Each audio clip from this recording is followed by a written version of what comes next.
Hey, Lee here at Worth Doing Right. So I wanted to give a follow-up on my opinions of adjusting the fuel screw now that we've done it. And I'll show you that what it looks like. I did not show you this in the video, I don't believe. But we ended up, for those of you who saw the first one, we used a pipe cutter to cut around it as close as we could to the engine block there, or whatever that is, the pump housing and whatnot. We cut as close as we could down here, took this screw out so we could get as close as possible, cut it off, or cut around it, and then pulled it off. We made our fuel adjustment, and after I was done making the fuel adjustment, and we only turned out the screw 1.5 turns, maybe just a hair more than that, but we did not go to 1 3/4. I think 1 3/4 would be fine. Most people do 2 full turns out, but when they do that, they do get a little smoke under load at full throttle and whatnot. I am not getting any smoke at all. I think 1 3/4 would probably be fine, but that's just guessing. And since I did not run a exhaust temperature gauge, we left it like that. But look, you can't even tell that we did it the way we popped that cap back on. Am I worried about that? No, because I plan on keeping this tractor till I die, basically. So I wanted to tell you my thoughts. So this was obviously a 25 horsepower tractor, and after doing it, not knowing it, I don't know if it's 30, 33, or 35 or whatever, but regardless, there's only 2 times that this tractor has ever been bogged down, so to speak. And one is when we run this 62-inch tiller, and it no longer bogs down. We can bury this tiller all the way down and run it just fine. It doesn't bog the engine down at all. So it definitely made a difference there. The other time we would notice the tractor strain and lose RPM is if we were in high gear running up a road that had a decent incline, maybe a 15-degree incline or something. That's just a guess. The RPMs would drop down to 1,500 or maybe even 1,000 depending on the incline. Now that we've adjusted the fuel, that doesn't happen at all. So I debated to myself, or thought to myself, should I turn it up more and get more until I go to the smoke and then back it off? And while that would be the way to do it if you want to really optimize everything, the truth of the matter is, why would I? It's running my hardest running implement, this 62-inch tiller, without any strain. And it's running up the hills now in high gear without any strain.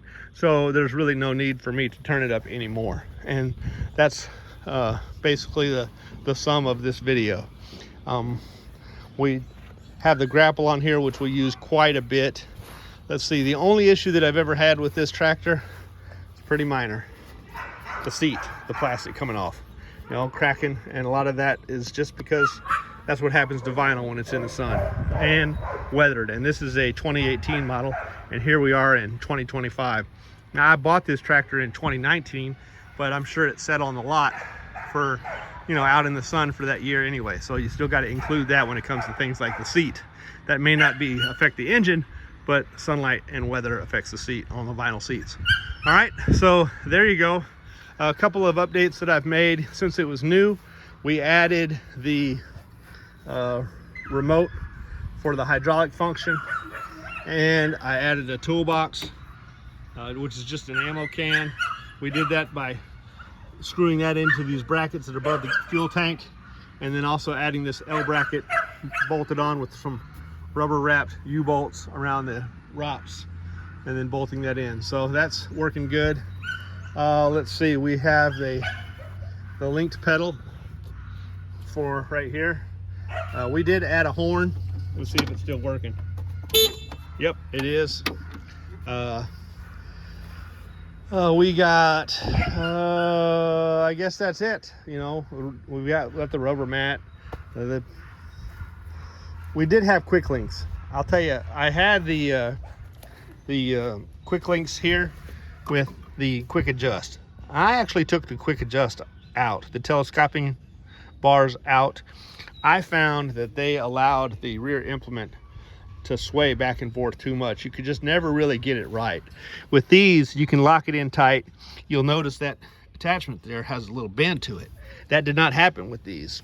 That happened when I was running the ditch bank flail mower with those telescoping sway bars, or I guess you could call them that, where you would lock the implement in and you could just not get the wobble out. And that ditch bank flail mower right over there, it weighs like 700 pounds or 750 maybe.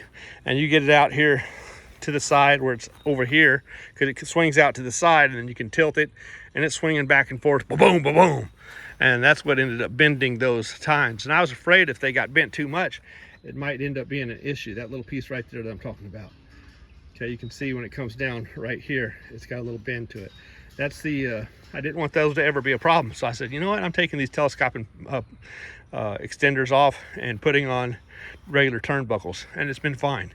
We do have a rear remote for a top link. It's worked great. All right, so anyway, that's just an update on what I think about the fuel screw. Would I do it again? Yes. In fact, I would have done it sooner. Personally, we do have a grill guard there. The only other issue, I guess you could say, is sometimes lining up this hood to close it is tricky. Before I got the grill guard, I actually hit some brush and broke my grill, but I got another grill, and I'm not even putting it on for a while. It's in storage and I've got it when I need it. I just didn't want to not be able to get it later on, so I went ahead and bought the grill, but I'm not changing it. It's just cosmetic. I do have a leak in one of these lines. I bought a new fitting. I think it's that one there. You can see it's kind of dirty, and I need to swap that out, but I check my fluids whenever I use it and make sure it's good to go. Other than that, no issues at all. It's been a great tractor. It's stronger than the John Deeres and the Kubotas at the same size, and certainly costs less than both of those as well. Yes, John Deere has an E series that may cost less than the R series, but that E series is made out of aluminum in the back end. Who wants that on a tractor? You can't do certain things with an aluminum rear end that you can do with a steel. All right, well, there you go. Just an update. Wanted to let y'all know about that fuel screw. Catch you later. Have a blessed day.